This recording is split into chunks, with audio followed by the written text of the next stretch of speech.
Kisah pecel lele. Dari mitos makanan murid Sunan Giri sampai warga Lamongan. Kuliner tradisional satu ini merupakan makanan ikonik di Jawa Timur. Namun, tak jarang juga banyak yang berpendapat kalau sajian ini khas Jawa Tengah. Namun, hingga kini persebaran warung makan pecel lele memang sudah tersebar luas ke seluruh Indonesia. Layaknya warteg yang bisa kamu temukan di mana-mana. Sebelum akhirnya menjadi makanan wajib masyarakat Indonesia. Rupanya, zaman dulu banyak orang yang jijik dan tak menyukai ikan air tawar tersebut. Lantaran, dulu lele dianggap tak lazim untuk dijadikan makanan atau hidangan rumahan. Menelaah sejarahnya, pecel lele mempunyai mitos dan kisah yang cukup menarik. Dahulu kala, Sunan Giri bertugas untuk menyebarkan agama Islam di pesisir utara Pulau Jawa. Ia pun menyempatkan mampir ke Lamongan. Di sana, ia datang ke rumah Mbok Rondo di Dusun Barang. Diketahui, Sunan Giri singgah untuk sekadar beristirahat, tapi supaya dirinya tak terlalu menarik perhatian, dilepaslah sejumlah senjata pusakanya. Ketika hendak melanjutkan perjalanan, Sunan Giri menyadari bahwa salah satu pusakanya telah hilang. Ronggo Handi, penguasa Lamongan, kemudian turun tangan membantu Sunan Giri. Ia menyuruh Bayapati atau pemuda sakti untuk mencari senjata tersebut. Sayangnya, sesaat senjata pusaka ditemukan, Bayapati dihadapi oleh kepungan Joko Luwuk, murid dari Sunan Giri. Akhirnya, guna menghindari kepungan pasukan pencuri, Bayapati nekat menceburkan dirinya ke sungai yang dipenuhi ikan lele.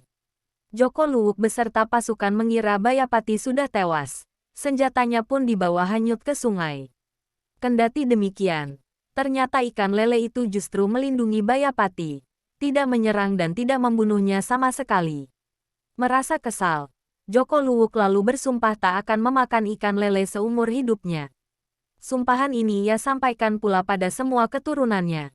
Maka dari itu, dulu masyarakat Lamongan percaya mitos bahwa ikan lele tak boleh dikonsumsi. Meski begitu, mitos ini sudah ada bertahun-tahun lalu. Kini, menariknya warga Lamongan sudah mulai meninggalkan mitos itu. Bahkan, kabar yang beredar, mereka banyak yang ikut ternak maupun budidaya lele. Sampai akhirnya, makanan pecel lele ini terkenal sampai ke ibu kota serta daerah lain di Nusantara. Sekitar tahun 1970-an pecel lele mulai dikonsumsi oleh banyak warga Jakarta. Disebutkan pula, bahwa ikan goreng satu ini seringkali menjadi makanan pendamping soto Lamongan. Biasanya, ikan lele digoreng dalam minyak yang mendidih supaya garing dan renyah.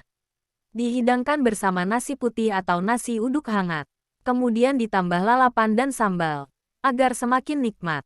Fakta menarik lainnya, pecel lele ini berbeda tampilan dengan makanan pecel asli Blitar. Menurut Prof. Dr. Irmurdijati Garjito, istilah pecel berasal dari bahasa Jawa, yang artinya diperas setelah direbus. Pengertian kata pecel sendiri aslinya mengarah pada sajian pecel sayuran yang bahannya direbus terlebih dahulu.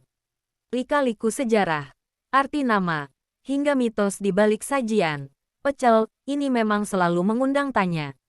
Bahkan kini, harganya pun menjadi perdebatan, terutama soal sajian pecel lele di Malioboro yang dinilai memiliki harga tak wajar.